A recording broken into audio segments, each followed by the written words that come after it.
Class is in session, hitting the books. College football show for one final time this season. This is our season finale edition of the College Football Hitting the Books show. Ian Cameron, Connor Mack with you. And it's all about the College Football Playoff National Championship game, which takes place at the Mercedes-Benz Stadium in Atlanta, Georgia, 1 week from today, Monday, January 20th, Ohio State, Notre Dame. And we will break this game down in all facets, side, total, player props. We'll have a bunch of discussion and analysis on that in just a moment. We'll also recap the semifinals briefly from last week. But C-Mac, what's going on? This is crazy. This is our final college football show. The college football season's winding down, ending next Monday. Where the hell did it go, man?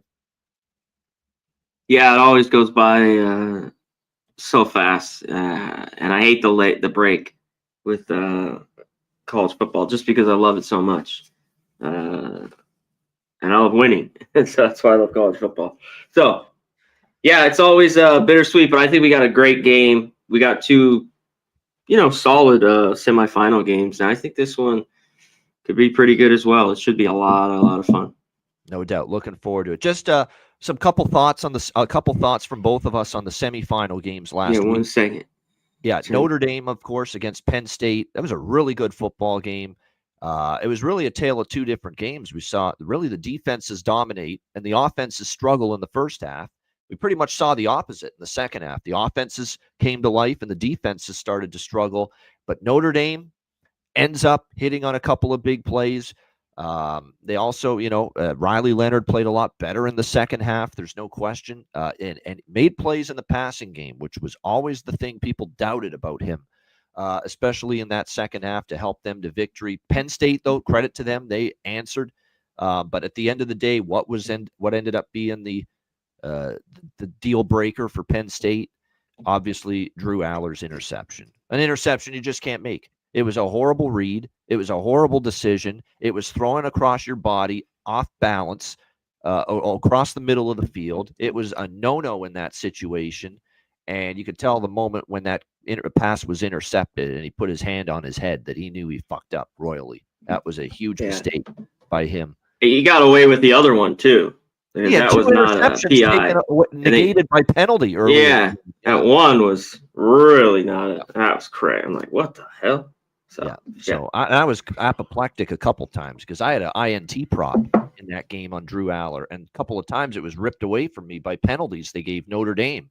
Two different times when it looked like that Drew Aller had thrown an interception. But finally we get it late in the game, and the worst time possible for him to throw an interception is that put Notre Dame pretty much in just about automatic field position. They really needed one first down to make it an easier field goal for their kicker, Mitch Jeter, and the rest is history. He nailed it. He's been a great kicker here in the playoff games for Notre Dame, and they get the win over Penn State and got the semifinal off to a good start for me because I had Notre Dame money line. It was a sweat and a half, but we'll take it. Notre Dame gets the job done. It was profitable semifinals for me. We split the two bets I had in the other game, Ohio State and Texas. I had the Ohio State team total over. Thank you very much, Captain Jack Sawyer, for that scoop and score.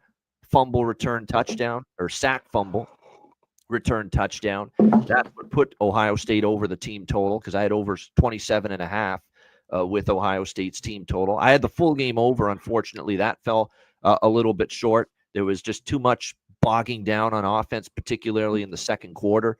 It really hurt and kept that game under the total. Texas really didn't do enough, didn't finish enough drives. They got stopped a couple times in Ohio State territory. And again, those issues with Quinn Ewers and the Texas offense came to the forefront, and especially when they got behind early. Just that opening drive touchdown put Texas on their heels, and it felt like they were fighting an uphill battle, C-Mac, for the rest of the game. Credit to Texas. At times they did pretty good. They got some pressure on Will Howard. He took a couple of sacks, but at the end of the day, when Will Howard and Ohio State needed to put a drive together, they were able to do it. And then when Texas was knocking on the door to tie the game, they got the stop and the fumble and the turnover they needed, which Jack Sawyer scooped and scored and returned all the way to the house. At the end of the day, if you're Texas, though, you're sick, C-Mac, because they had first and goal at the 2. Right there to tie the game. And then the play calling was very dubious from Sark after that. This jet sweep bullshit instead of, kind of keeping it simple. 8 and lost yards or whatever. yardage, Yeah. set them behind the chains, and then the disaster struck, of course, with the pass rush getting there to Quinn Ewers and Sawyer scooping it and basically ended the game right then and there. But your thoughts, C-Mac, on the semis? Yeah, it was more Texas's struggle down in the red zone and kind of just converting Yeah. drives. I mean, they didn't, didn't come up the field goal kicker, but it's just like that where they stall out. Is they had a shot because Ohio State did not play their A game. We talked about they can win games without it, and that's kind of like maybe a B minus effort in that they had a bunch of Jeremiah bad penalties. Completely out of the game, and you couldn't win it. That's what's sickening if you're Texas. Yeah, I mean, I know that was the only loss for me was Ibuka, and he had 3 catches, 30 yards the first drive. I'm like, okay, he's gonna get this. So that was the only loss. I had Texas team total under. I had Wisner yards under, and it went all the way to 65. Basically, I took 64.5. He only ended up with like 45. So that was a great there. And in the other game, that was a good game back and forth. And a little bit how I thought it was. I was a little surprised how well Penn State ran the ball on Notre Dame. I mean, they kind of shoved it around. I think they had just over 200 yards, but it was tough for Aller, like we just talked about. He should have had more picks. That one call was just crazy, and he only threw for I think like 130. And Notre Dame got it done. The gritty team. They need to bring their best effort, and that defense needs to be a little bit better. And they were very good. That fourth quarter kind of just went scoring got a little wild there. Yes. After kind of being a low scoring game. And I had Notre Dame. I was with you, so that was great. But I'm ready for this one. It should be excellent. How can you not? Ohio State, Notre Dame doesn't get bigger than these teams. I mean, there's only Bama. There's only a few other schools. This is what college football is all about here. How about the fact teams that won championships too? I mean, Notre Dame, it's not since '88, and Ohio State since Urban Meyer. I mean, that's been over 10 years ago. So, yeah, no doubt. Wasn't it when Cardale Jones took over the team because of injury that year? Yeah, the late Barrett, whoever the quarterback was, I think it was JT Barrett. I think I've got it right. It was JT Barrett, I think, the quarterback that year. Was it Barrett, not Pryor? I can't remember. I mean, it's all these years run and together. Cardale Jones comes in and obviously look, it's a backup quarterback. Who the hell knows how he's going to play with the playoffs, the semi? But he comes in the playoff games and he was just he had the Nick Foles run of a lifetime.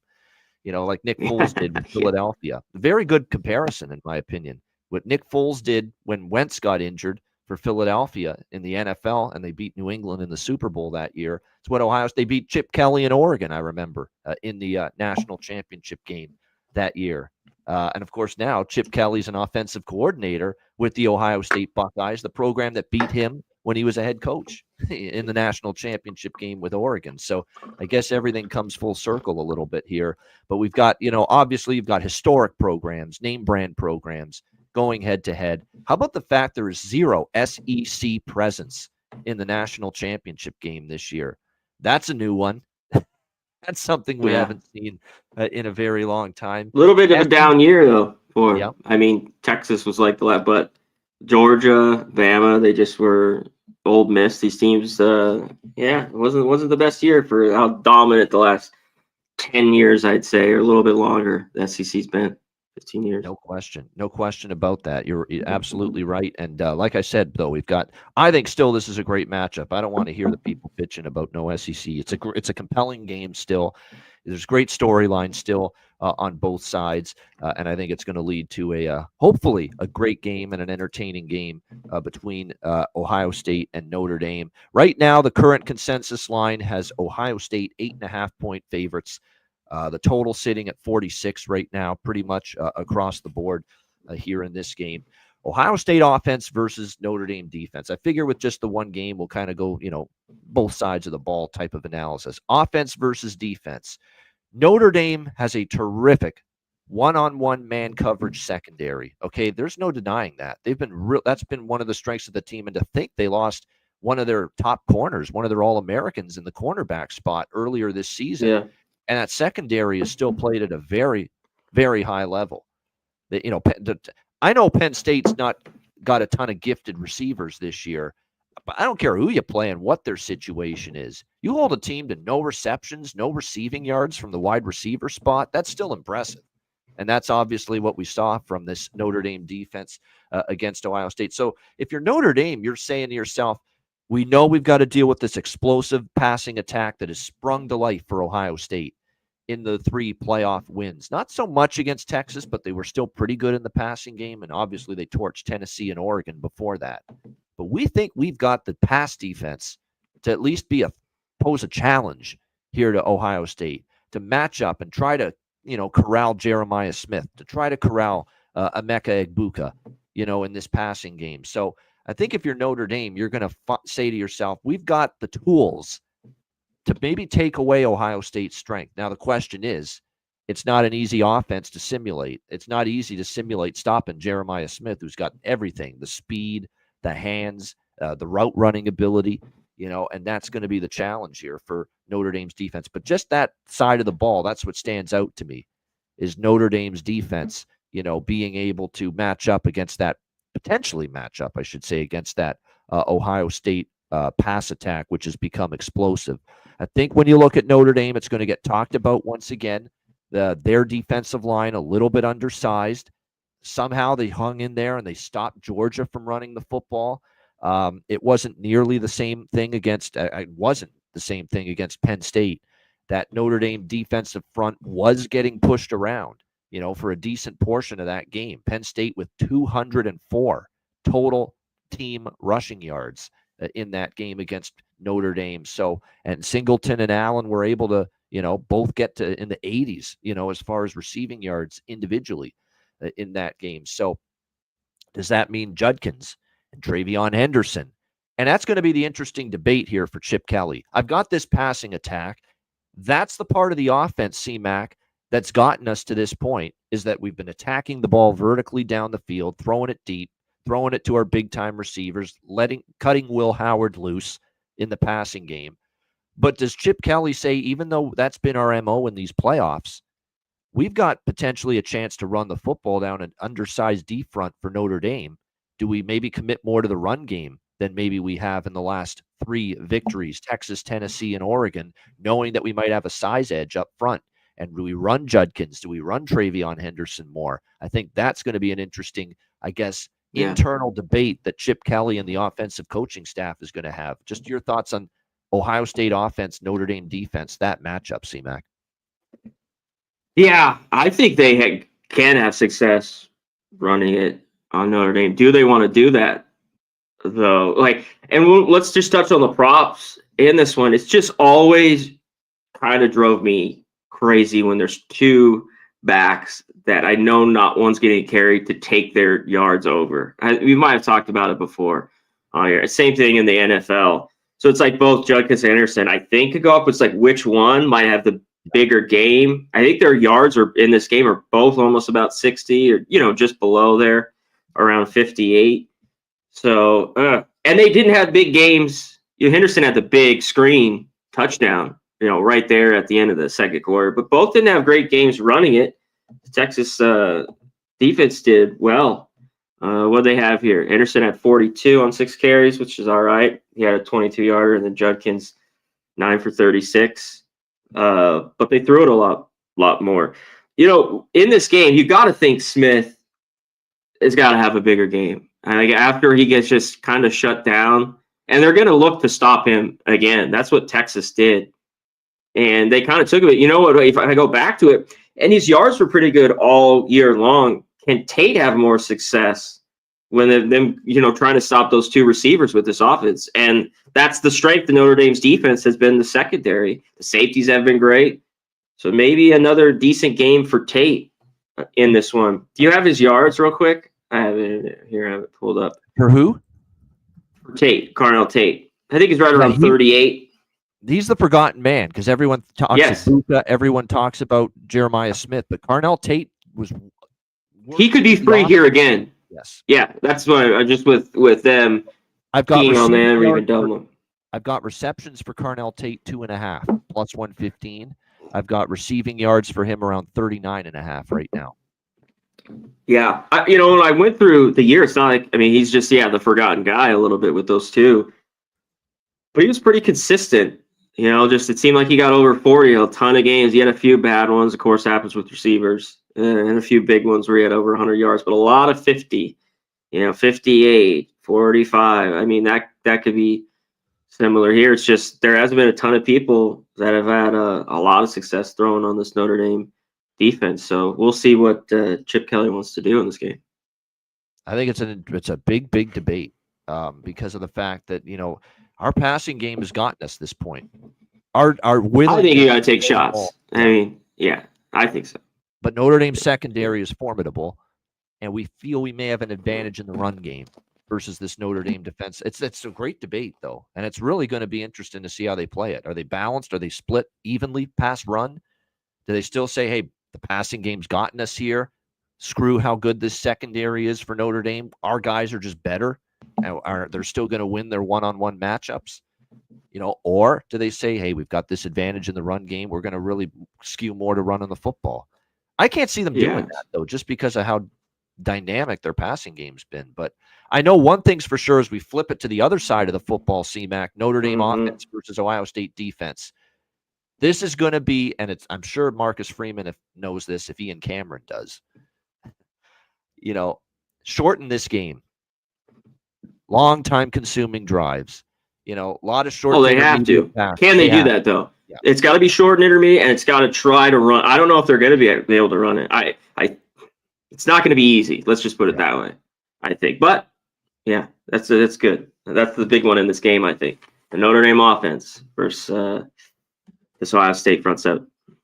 Because they're going to have to score some points. As great as Notre Dame can be defensively, Penn State still scored 24 against them, with 204 rushing yards in particular. And they do have good enough running backs that the run game can work. Those are good backs. Judkins and Henderson. They're really good. So I know the passing game is the strength of Ohio State, especially in these playoffs. And that's certainly going to, and let's say Notre Dame really defends them well, which they're capable. They have a very good coverage secondary, Notre Dame, which I mentioned. Let's say the passing game is kind of neutralized for Ohio State. Doesn't mean Ohio State's going to get shut out, because they could just run it right down Notre Dame's throat, similar to what Penn State did, because their running backs are still good enough. And I think we've gotten to the point with Ohio State's offensive line. I've seen more good than bad with, they've still had their center and one of their guards has been injured. And we've talked about they've been a little shorthanded up there. They've clearly overcome it. They've clearly, adjusted. The guys that are back, that are in those positions backing up, have done a good enough job. I don't think we can just assume this Ohio State offensive line is a liability anymore, because it doesn't look that way. They've played pretty well here. Well, let's get to the Notre Dame offense. They got their tackles out here, right? Yes, and that's significant. Yep, that's significant. It's an offensive line that obviously has to match up against let's be real. It's an Ohio State defensive line that seems to be playing better and better and better with each passing game going into this national championship. How they got after Texas, it was damn impressive. We know what they did against Oregon. They made Dylan Gabriel and Oregon look ordinary, and that's a difficult offense to face and a difficult offense to make look ordinary. They got after Quinn Ewers. I know he still had the 283 passing yards in that game, but I thought they were good against the run.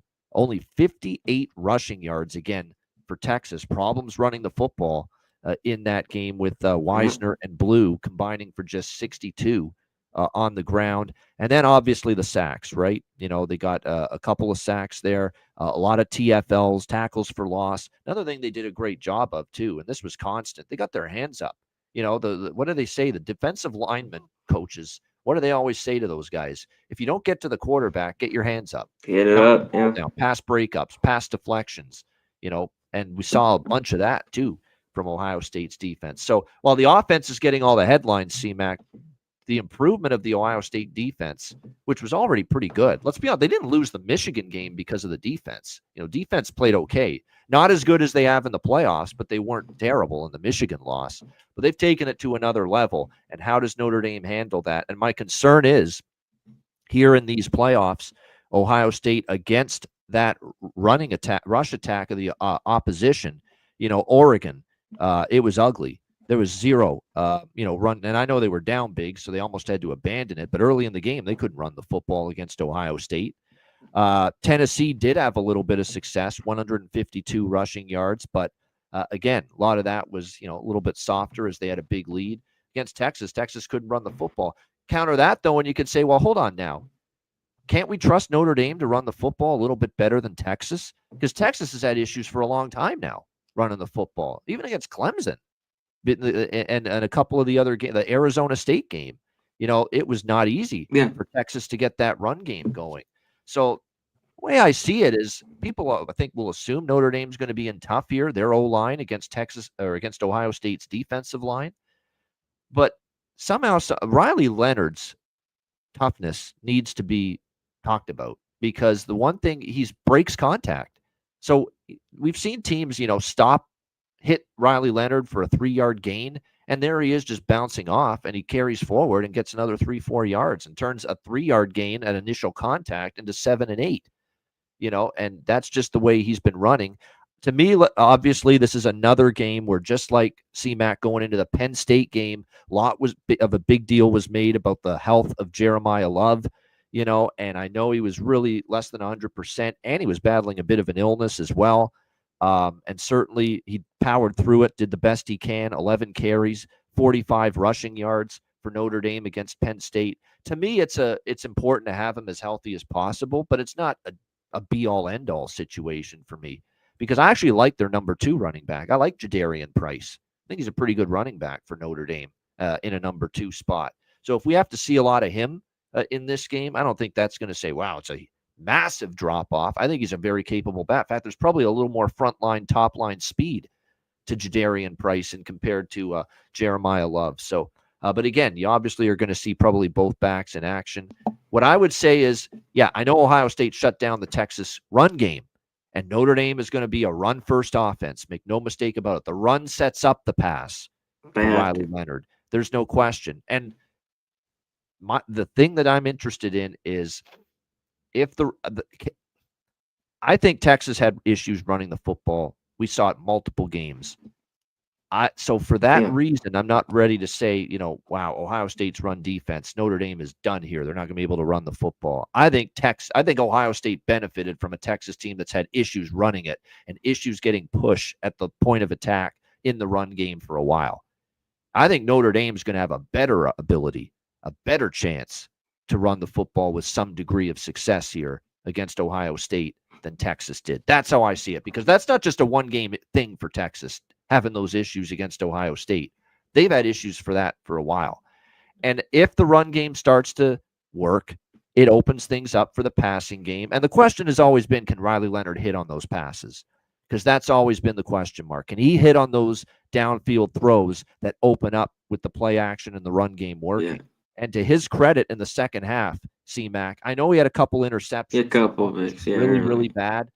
But often in the game, he found big-time throws when the run game was starting to work. He found, Anais Williams, Mitchell Evans, Jordan Faison. What a game Jaden Greathouse had, including the big, massive touchdown when the Penn State. Yeah, he was. I was going to bring him up. I mean, and he had been not even heard from. It was like the last 3 games, because he's the star. 105 receiving yards for him. Yeah, in that game. Yeah.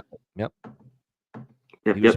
Yeah, he was phenomenal. 105 receiving yards, and of course the game-tying touchdown right after Penn State had taken the lead in the fourth quarter of that game.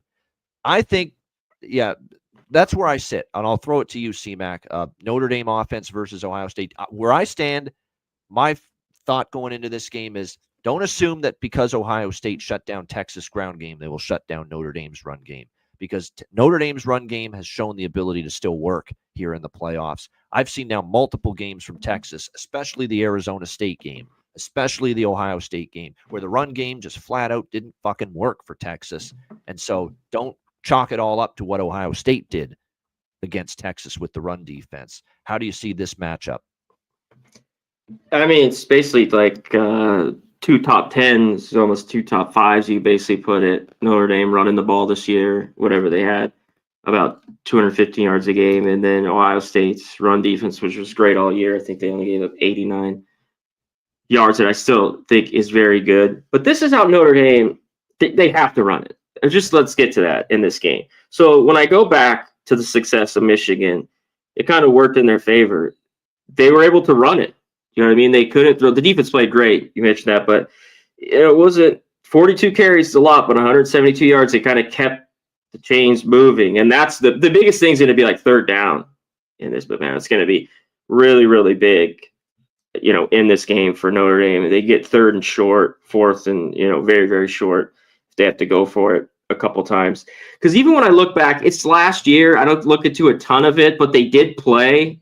Because I was shocked. I was trying to remember, and I went through that game again. A lot of these guys are in. Of course, quarterbacks aren't. McCord or Hartman were there, but Henderson. There's a lot of the same skill position on both sides that are in this game. And just like Michigan did, they held the ball 33 minutes to 26 in that game. That's what Notre Dame did. They lost 17-14. And I think this game could be a similar type score, maybe. And there might be a few more points. But Notre Dame in that game, 35 yards they held time of possession, 35 minutes to 25 for Ohio State. That's exactly what they have to do. Yeah. Let's see if they can run it, but that's what they want to do. Go up play action and keep them that offense on the sidelines. But man, can they do that against a great defense in Ohio State? And like I said, I thought they made a ton of errors, whether it's just flags. They didn't play their best, game against Texas, that's the tough sign. And we're still able to get out that win and in the end cover even too. So, and I talked about how Texas how Ohio State would shut them down and make Ewers have to beat him. He didn't in the end. He made some big plays. He threw for 280 like you were talking about. But of course, the big one in the end, the strip sack and take it to the house was it. So yeah, I think this is the biggest key in the game. Notre Dame's, can they run the ball? This offense, keep Ohio State's offense on the sideline, and can they have success? And that'll shorten the game. That'll make this game. You're leading what I'm leading to. I know it's true, but it's to the under. It is getting low, and normally in these games I want to go over lately. We talk about all the time, man. I'm like, I think you got to go over, and that's why I just don't. It's low enough. They know how good these defenses are, and I think a big quarter could just take this over. So that's why I'm like, as of Monday here, I'm not gonna tell you I've ran out and bet the under, but that's what I want to look at when I look at these two teams and at least their defenses, because I think there'll be a mistake or two. Well, and sometimes a mistake leads to a fumble touchdown or pick six. So that, there's points that way too with these teams. But we're talking about that Notre Dame offense. And then Riley Leonard, gritty. Can he make a big throw or two? We know he's tough as nails. He's going to have, he's going to run it plenty. Kid's just tough. So both these quarterbacks, I got to give it up to him. But we'll see on the other side with Howard. Can he make the big plays in the end? He's kept showing me every week that he has, which I didn't know could be there. No doubt. And by the way, it's worth noting, these are different teams, different quarterbacks. A lot of things are different with these two teams, but the coaches are the same, Marcus Freeman and Ryan Day. And like I said, the quarterback, a lot of the same. But yeah, I just wanted to go over that game because I remember they did play last year. I remember a close game. It was September. But yeah, just wanted to glance over it. Well, and what I wanted to get to, C-Mac, is not just last year. They played the year before as well in Ohio State. This will actually be the third straight season they've played. They didn't play in the regular season this year against each other. But each of the last 2 years, Ohio State and Notre Dame have faced each other in the regular season, and both games had exactly 31 points. So that's not even going to sniff an over here in this game, if it lands around that number again in the 30s. So, and yes, 100%. I am totally neutral with the total. Here's what I would say with the total. I think there's going to be great opportunities to bet the total live during the game. Before Notre Dame gets the ball, bet under. Because when Notre Dame gets the ball, they're going to bleed the clock. It's going to be time consuming. They're obviously going to look to be run heavy. Short to intermediate passing game, keep Will Howard and that very dynamic Ohio State offense on the sidelines for as long as possible. So before Notre Dame gets the football, bet a live under. Before Ohio State gets the football in this game on a on the next possession, that might be the time to bet a live over, because they're going to play a little bit faster. There's a little bit more, big play, 20, 30 plus yard, gains are more likely to come from Ohio State in this game than Notre Dame. So that would be my approach, CMAC, and I think it's a fundamentally sound approach. Before Notre Dame gets the football on their next possession, bet the under live. Before Ohio State gets the football on their next possession, bet the over live. That's kind of my thinking there with the live totals wagering approach and philosophy for this game. What do you think of that? Yeah, I mean, I think we'll see how this fares out, but that's why these are so great to bet live.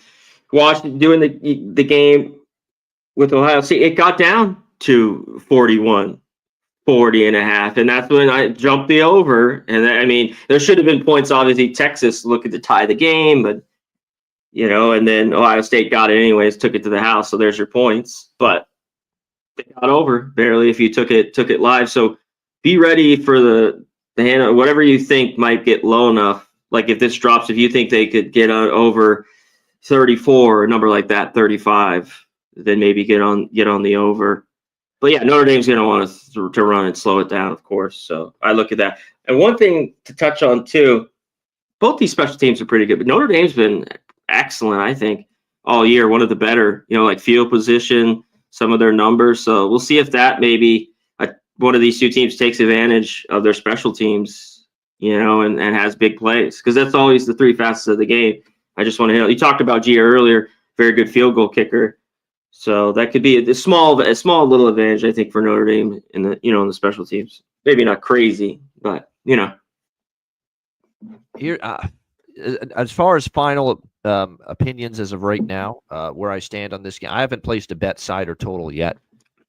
What I will say is the bet that I'm likely to get there with the most, the bet that I'm most likely to bet as of right now, I don't know if I want to lay 8.5 with Ohio State, but their team total once again is minus 130 over 27.5. I think they could still get to 28. I think it might be a little bit more difficult for them to do it, especially if Notre Dame is going to limit possessions on offense and play slow, which I know they will. So maybe Ohio State doesn't get as many possessions in this game, make it harder to get to 28 points.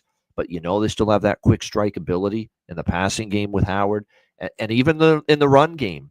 Penn State was getting chunks of yards on the ground at times against Notre Dame's defense, and Judkins and Henderson are capable of doing that. So, and we obviously saw a defensive score from Ohio State against Texas as well. But the fact remains, I think Ohio State can probably still get to 28. It's a question of, will that be enough for them to cover the 8.5, in this game? And I don't want to worry about that. So as of right now, that's probably a bet I will have in this game, especially I cashed with it against Texas. I was on it against Oregon as well, the Ohio State team total over, as well as the full game over in that game, because, don't want to really think about Notre Dame on that offensive side of the football, what they will or won't do in this game against Ohio State's defense. But I think it won't be easy, but I can see Ohio State grinding their way in the fourth quarter to finally getting to that 28-point mark in this game. Because look, I know Notre Dame beat Penn State, still gave up 24 points. And I keep thinking to myself, if you're giving up 24 points to Penn State last week, you can probably give up 28, which is only 4 points more than that to this, I think, even better, stronger Ohio State offense. So that's where I'm at right now. I think I do like the Buckeyes team total over 27.5 enough to bet that. As far as the spread goes, I'm not as sold on that. This could be 28, 21. It wouldn't shock me totally, because Notre Dame has got guts. That is definitely something they have shown me. They have got some serious guts and fortitude and resilience, and the way they responded to two penalties, wiping out interceptions against Penn State, and how they responded when Penn State just went right down the field and took the lead, and then the Greathouse touchdown on the very next drive, a quick response to tie the game. It's a mentally tough fucking football team. And they've developed a bit of a next man up culture, because they lost a couple players to injury in that game. And, obviously, not to mention, let's also salute Steve Peanut Butter Angeli, as they call him, Steve Angeli, the backup quarterback who had to come in when Riley Leonard had to go into the Yeah, that was a great protocol, and he gives them a drive. huge field goal drive right before halftime. And without that, maybe they don't come back because they were getting dominated by Penn State in that first half. It shows to just how much it's a next man up mentality, depth that they have, which is they've clearly got more depth than people thought because, they've had that next man step up all year for them, both sides of the football. There's a toughness to Notre Dame that even though there's personnel battles on paper that they lose, and in some cases lose significantly to Ohio State in this game, point spread can't measure heart. Point spread can't measure toughness. Point spread can't measure resilience. And this Notre Dame football team's got it in spades. Enough of it that I'm a little hesitant to lay 8.5 against them, C-Mac. Yeah, I think they could cover it if they play their top game. But I think Notre Dame's gritty enough. They have to run the ball and take care of the ball. And I think they will be, at least within the touchdown. When I was going through this, and even the numbers when I just looked up, we were talking special teams. Both these teams were good. I mean, top 25. I mean, it's Ohio State, Notre Dame. I just wanted to go through that again. That both have been excellent. So there's a whole lot of that I don't know that gives in this game. I think the little bit of the playmakers maybe come into it, like these receivers like Smith, who just had no game. Texas, that was a great job they took away from him.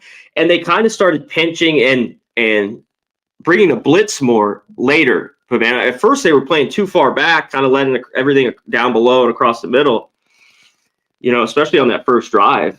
And it was like, you got to get some heat here. You can't sit back with this, just let Ohio State, Howard pick you apart down low.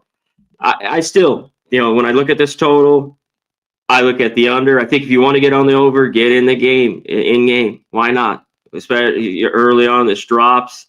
Jump on it when you think a number's low enough. Definitely do that. And yeah, on the sidewise, as much as I think Ohio State's the best team, I think Notre Dame can hang around. And they can't have like 2 picks again, though. No. I don't know if that'll work. Say that. You do it. Yeah, I mean, so that's taking care of the ball is huge. That one that he threw, Riley Leonard, it was a terrible one. I don't know what he was looking at, but it was just forced it, and it was just only a Penn State player there. Easy interception. Penn State turns it into points. If you do that against Will Howard, and you put Will Howard in this offense on a short field, you're asking for big trouble in this game, and they're going to make you pay 10 times more, I think, than Penn State for those kind of interceptions. So you don't want those if you're Riley Leonard. You can't have them. I agree. No doubt. Just quickly on props, which I haven't locked in any props this early, but I'm going back to Riley Leonard rush attempts, man. If it ain't broke, don't fix it. And I know they've adjusted it up to 13.5. I don't think they've adjusted it enough. He's going to run the football a shit ton of times. And you never know how much yardage he's going to pick up. That's why in the Penn State game, I mentioned it. I preferred the rush attempts for Riley Leonard as opposed to the rushing yards. He actually stayed under his rushing yards number. He flew way over his rush attempts, though. He had 18 rush attempts in that game. I think there's still a lot of that could be similar in this. Like he could have 18 and like his yards are set below. I mean, what is it at 37.5? I think right around there. The only way this doesn't pass is if this becomes 28-7 Ohio State, and they have to throw it, which they don't. That's well, they can't do that. That's the whole gate we were talking about. They can't get behind and have to start chucking it. That's a big problem there. Yeah. Now that was my favorite Notre Dame prop of their last game against Penn State by far. It was Riley Leonard over rush attempts, and I feel I'm going to go right back to it here. 13.5. He got 18 in the last. As long as this game's close, he's getting 14 or more rush attempts. It's that simple. There's no doubt because they focus. Him running the football is a huge part of what they do. There's no question. He ran the football more than Jeremiah Love too. Now Jeremiah Love might be a little bit healthier, so he's going to get a few. Oh yeah, more, but this game him more healthy. You mean? Yeah, more time. Yeah, Riley's still going to get his. There's no doubt. I'm kind of with C-Mac on this one. I think this. Yeah, in theory, Jeremiah Smith usually doesn't have two games like the one he had against Texas where he's taken out of the picture. And it kind of feels like this is the spot you want to be betting Jeremiah Smith props. But you do have to pay some level of respect to Notre Dame's secondary because their coverage one-on-one is exemplary. So maybe it's not going to be good for Jeremiah Smith maybe to get loose. Maybe look to him instead of his yards. Like maybe take his over like reception, whatever that's set at 20 yards. Maybe he just catches one big one here if he doesn't get the full, have a big game in this one. But I think he can make a big play. So maybe look to him there in that regard with the prop. The thing to watch for with Ohio State, and it comes into play with Carnell Tate, more of the slot receiver type guy for this team. Him and Egbuka would be maybe two more likely candidates to maybe do damage because Notre Dame over the middle of the field, that's where their pass defense is not nearly as good. And, we did see 6 receptions, 75 yards out of the tight end for Penn State, Tyler Warren. That's another thing, too. The Notre Dame tight ends, keep an eye on this guy, Mitchell Evans. He might be someone I look at for over receptions and receiving yards. He's their tight end, Mitchell Evans. And after some quiet games, earlier on, against Georgia, he had 3 receptions, 22 yards. He only had 2 receptions, 17 yards. He was targeted 9 times by Riley Leonard against Penn State, 5 receptions, 58 yards. And again, that's something to keep an eye on here against this Ohio State team. And meanwhile, for Ohio State, like I said, when you look at their passing game, Egbuka gets a lot of the focus and Jeremiah Smith. But as C-Mac mentioned, Carnell Tate had 7 receptions, 87 receiving yards, 9 targets against Texas. That's something you want to keep an eye on for sure. He was involved in that attack, no doubt. Again, though, I mentioned how Tyler Warren kind of went off, though, against Notre Dame's defense. Not went off, but he was more productive, certainly than the receivers were. The receivers didn't do anything for Penn State. Most of their passing game and their passing offense was through Tyler Warren. Does that mean, C-Mac, maybe we look at, we factor the strength of this Notre Dame covering outside receivers in their secondary? Does that mean we look at maybe a guy like G. Scott, tight end for Ohio State? Does he maybe have, because G. Scott got a little run for Ohio State against Texas in that game. He got involved a little bit, 5 receptions, 30 yards. Yeah, he did. He's their primary tight end. Kaczmarek, Will Kaczmarek, the transfer, gets some play as well, but mostly it's G. Scott. I think you look at Scott right around 15 and a half. 15 and a half receiving yards. I think that's a good bet, man, because we saw them give up to the tight end spot, Tyler Warren, the last game. It's harder to make it hay on the outside against this Notre Dame secondary. So where's that passing attack maybe going to be more than you would think for Will Howard? Maybe over the middle. And maybe for that reason, a G. Scott from the tight end spot makes an impact more than you would think. At 15 and a half, I think you can get over that number, especially given the matchup we're seeing against that Notre Dame defense. Yeah, I agree. I think look for those guys, especially if they're just going to try to double. It's hard, I think, to hold him down again, and they're going to look to get him the ball just because he's that. You know what I mean? After he has probably the worst game he's ever had, 3 targets, 1 catch, 3 yards. But yeah, I think the Geese got that. Tate, they're all interesting, and how much success though will they have throwing it though? Like is the Notre Dame, this secondary and pass defense so good? Maybe there isn't a ton, or they'll have a little bit more. I love it. Fascinating game. National championship, baby. That's I think one of the absolute most fascinating matchups, without a single doubt, is this elite Notre Dame secondary against, in the playoffs at least, what has become an elite Ohio State passing attack with elite receivers all over the place. That's a great matchup. If you love football and you love X's and O's and you love individual position group matchups, there's no way you're not fired up for this passing attack of Ohio State and their receivers against this Notre Dame secondary, which has been phenomenal at covering those outside receivers. How do you not love a matchup like that, especially with the national championship on the line? Great stuff. What a breakdown. What an analysis. We went over that with a fine-tooth comb. We hope you enjoyed it. Shout out to Robert Oliver Carlson, rants, Kongs, clips. I know that's worth putting on the screen, that comment there. I have Notre Dame to win the national title, 22-1 in my pocket. Gave it out before the season started. They can win this game. Of course, they can win this game. They're here for a reason. Damn They can straight. absolutely win this game, but so can Ohio State. So that's why they're here. There's no question. Like I said, that secondary, as I mentioned, is going to have a huge role in it.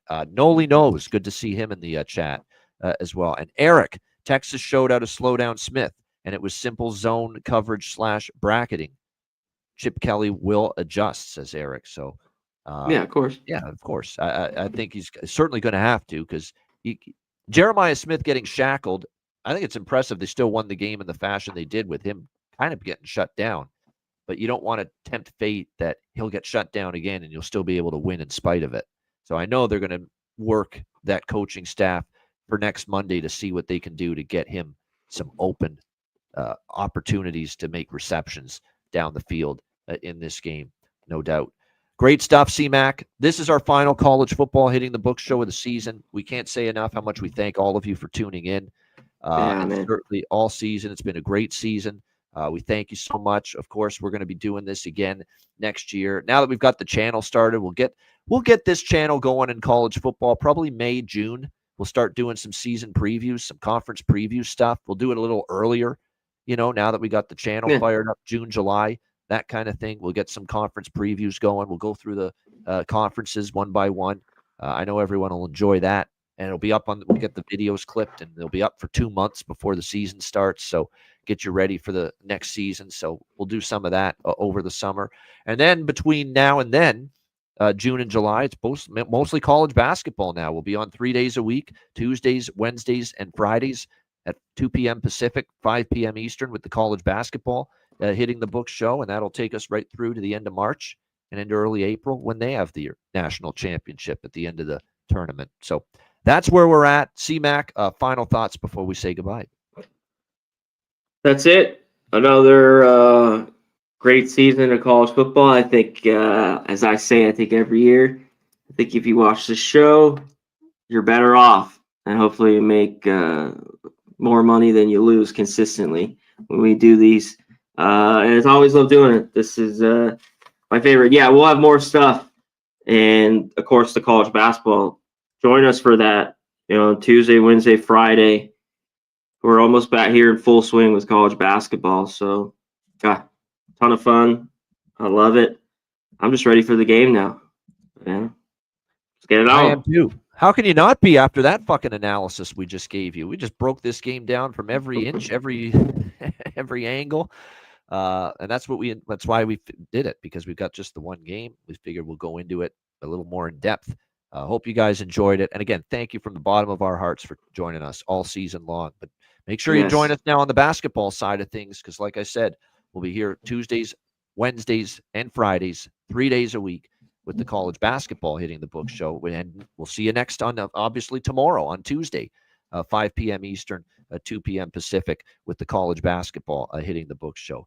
Thank you, everyone. Thanks a million to all of you. We appreciate it. Hit the like button on the way out. For Connor Mack, I'm Ian Cameron. Have a great week. Enjoy the college football playoff national championship game. Good luck with all of your bets. And thanks for watching all season long the college football hitting the books show. And for one last time, class dismissed.